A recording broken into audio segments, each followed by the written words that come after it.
l'Immaculée Conception de Marie et l'Église Immaculée.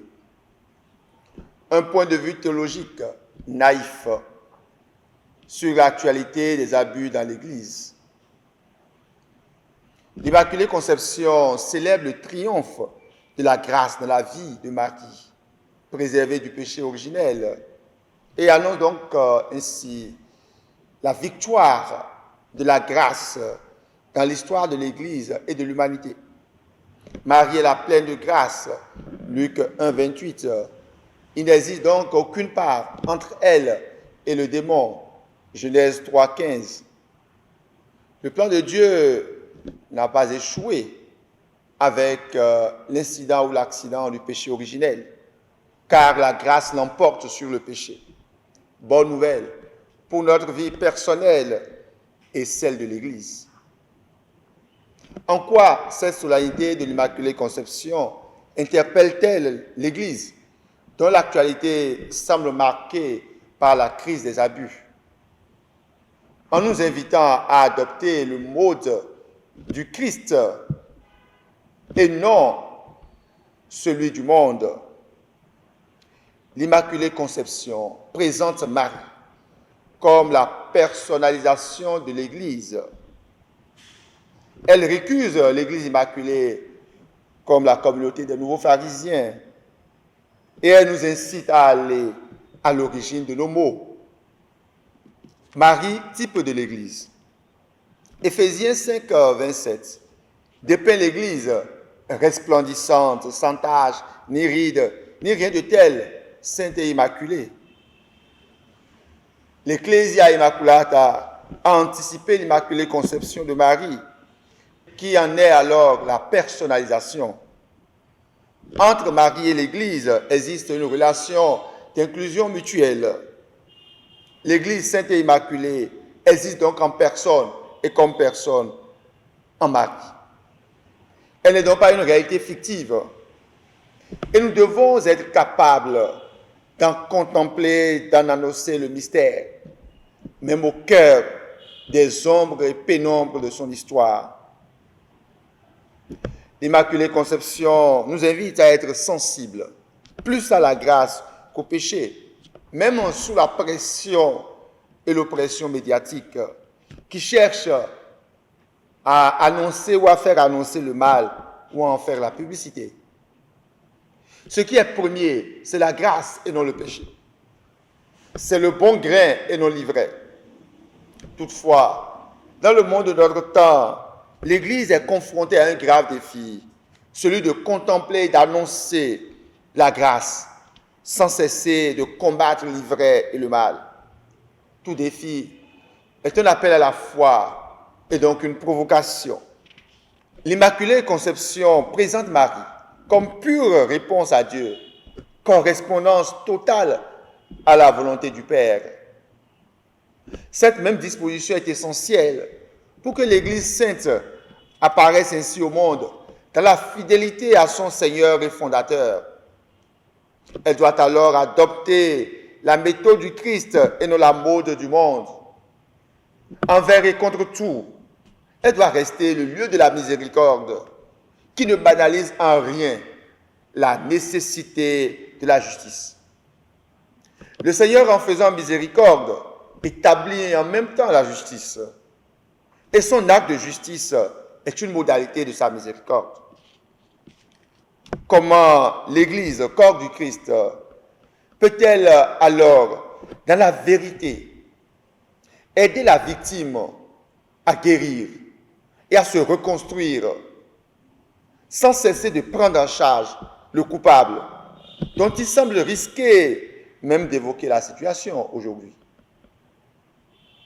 Monseigneur Éric de Moulin-Beaufort, président de la conférence épiscopale de France, avait subrepticement dans un article paru dans la Nouvelle Revue théologique, il avait subrepticement ainsi abordé la question par cette mention rapide mais courageuse. Je cite: « Nous portons en mémoire nos rencontres ou échanges avec des personnes qui ont été abusées par des prêtres ou avec leur famille.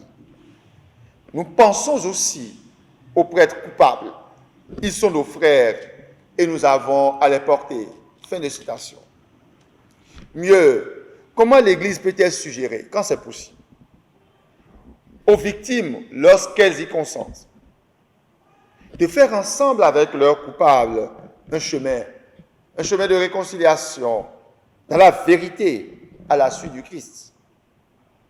C'est possible. Quand l'Église adopte le mode du Christ et non s'adapte au monde.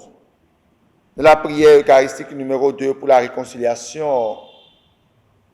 Quant à la préface, nous disons, je cite, « C'est ton œuvre, Seigneur, quand l'amour l'emporte sur la haine, quand la vengeance fait place au pardon et la discorde se change en amitié. » Fin de citation. Une telle approche est non seulement difficile, mais inaudible à notre temps. Certes, légitimement, au monde de notre temps, et même à plusieurs chrétiens. Et pourtant, pour être fidèle à son Seigneur et fondateur, l'Église n'a pas d'autre voie que d'être signe de contradiction, même quand les circonstances semblent la désavouer ou l'acculer. Elle doit donc offrir une voie de guérison à la victime, mais aussi au coupable. Pour le cas des abus, il nous faut bien prendre garde de tomber dans le piège de la manipulation de la victime, ni même dans celui d'une sollicitude apparente.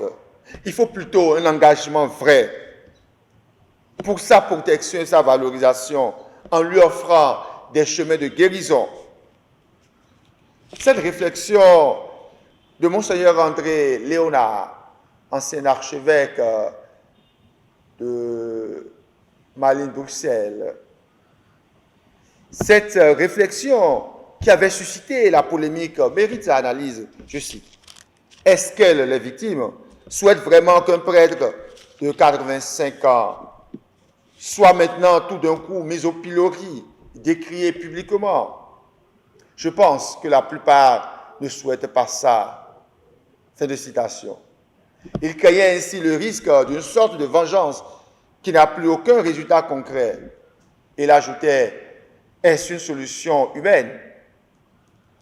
Fin de citation. Au demeurant, le mode de traitement et de communication de l'Église face à tout mal commis ou subi doit être absolument différent de la manière d'agir du monde.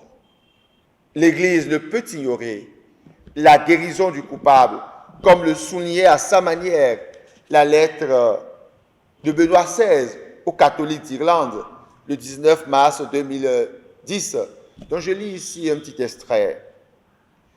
Je vous exhorte à examiner votre conscience et à assumer la responsabilité des péchés que vous avez commis et à exprimer avec humilité votre regret. Le repentir sincère ouvre la porte au pardon de Dieu et à la grâce du véritable rachat.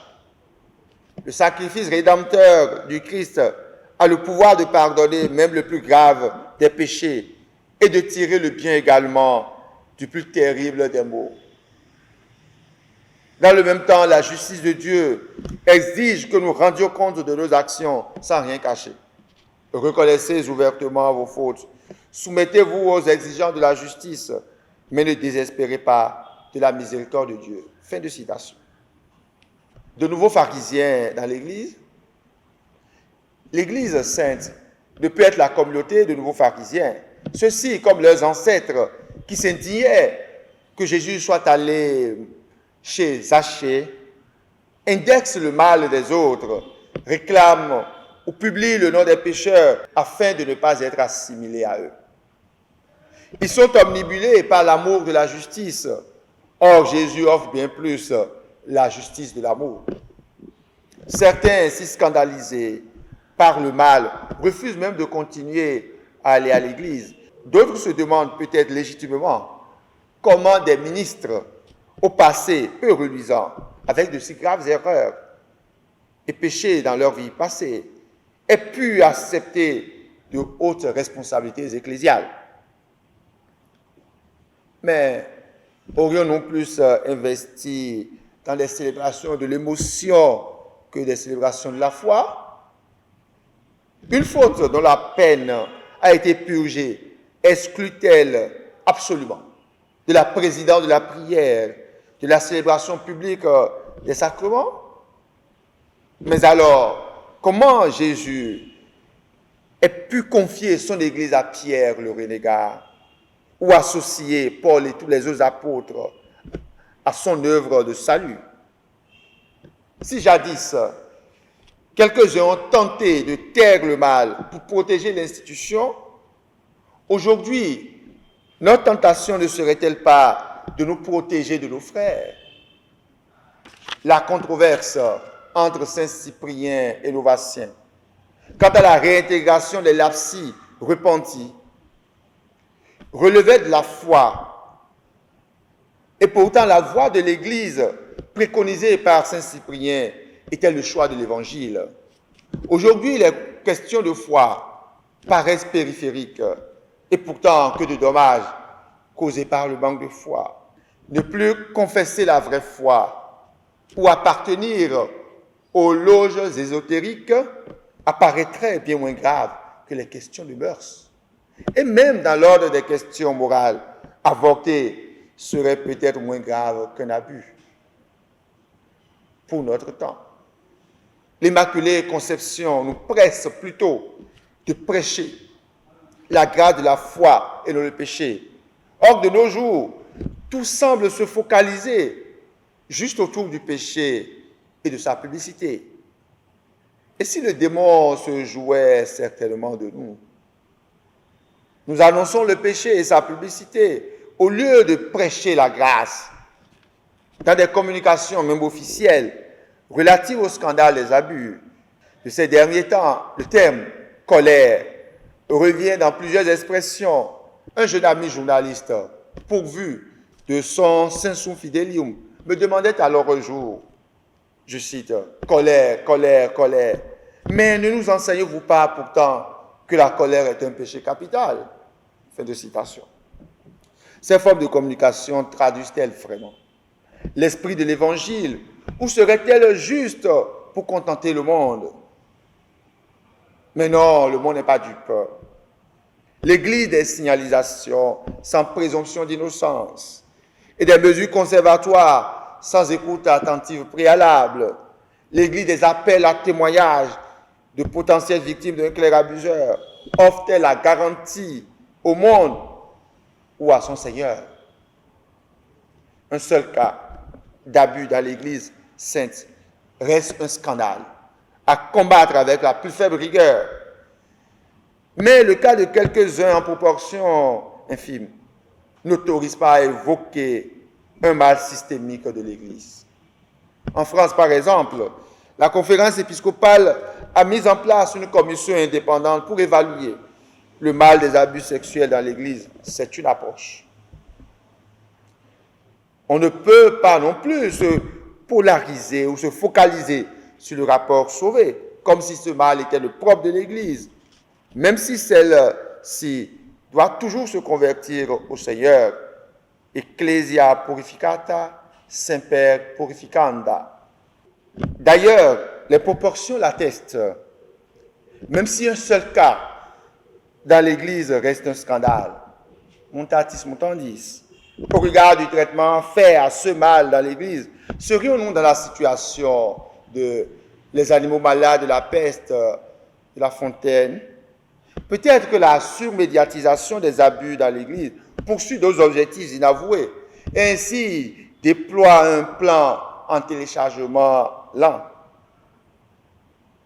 Nous devons être éveillés pour ne pas y prêter flanc, de quelque manière que ce soit. Nous devons être éveillés pour ne pas y prêter flanc, de quelque manière que ce soit, en ne cédant pas à l'instrumentalisation ou aux pressions et en mettant en place les conditions pour que le mal ne se répète plus. Comment alors affronter ce mal ou fléau? L'Immaculée Conception, victoire sur le péché des origines. Retour aux origines pour bien affronter ce mal qui affecte non la sainteté de l'Église, mais la sainteté dans l'Église. L'Immaculée Conception est la victoire sur le péché originel. La vérité sur les cas d'abus sexuels nécessite d'aller à la racine du mal. Avec la densité qui caractérise ces études, Joseph Ratzinger Benoît XVI a proposé une lecture approfondie en indiquant quelques sources de cette crise, comme la libéralisation des mœurs de mai 68, la paix du sang de Dieu, une morale dans un monde où Dieu est absent, le manque de considération pour la présence réelle de notre Seigneur Jésus-Christ dans l'Eucharistie, la morale de situation, l'existence d'actes bons ou mauvais en soi, la présence de clubs ou de cliques homosexuels au sein de certains séminaires, le refus de reconnaissance d'un bien ou d'un mal objectif. Et comme on pouvait s'y attendre, Arnaud-sur-le-Baudet, sa réflexion a été vivement critiquée, et certainement, il en a fait les frais, comme de nos jours. Mais tant que nous n'irons pas à l'origine de ces mots, nous n'en sortirons point. Tant que nous n'allons pas adopter la méthode du Christ, nous n'en sortirons point. Tant que nous continuerons dans l'Église d'adopter les paramètres du monde, nous n'en sortirons point. Une analyse laïque d'ailleurs, quand des intellectuels français défendaient la pédophilie, recourt à la même période des années 68 et indique bien la complicité de la société, même de quelques-uns de ces éminents intellectuels, sur cette crise de la pédophilie. Ce n'est pas une excuse, mais il faut bien en tenir compte. Et par ailleurs, peut-être qu'un jour, des études plus sereines et courageuses établiront le lien, d'une certaine manière manifeste, entre pédophilie et homosexualité. En d'autres termes, quelle est la réelle proportion de la pédophilie homosexuelle et la pédophilie hétérosexuelle?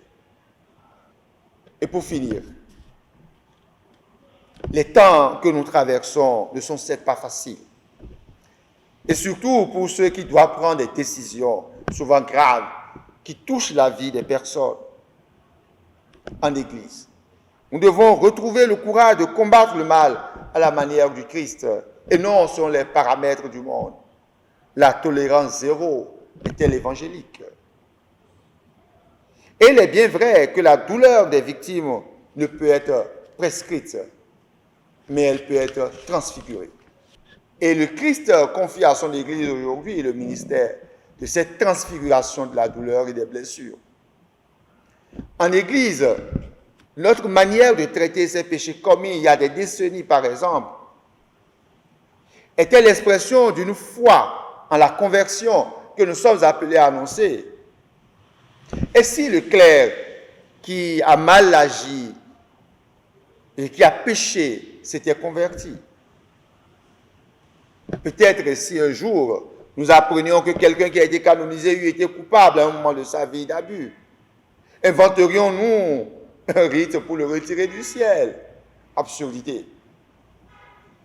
L'Église n'avait pourtant pas interdit à l'agresseur de Maria Goretti de participer à la canonisation de sa victime.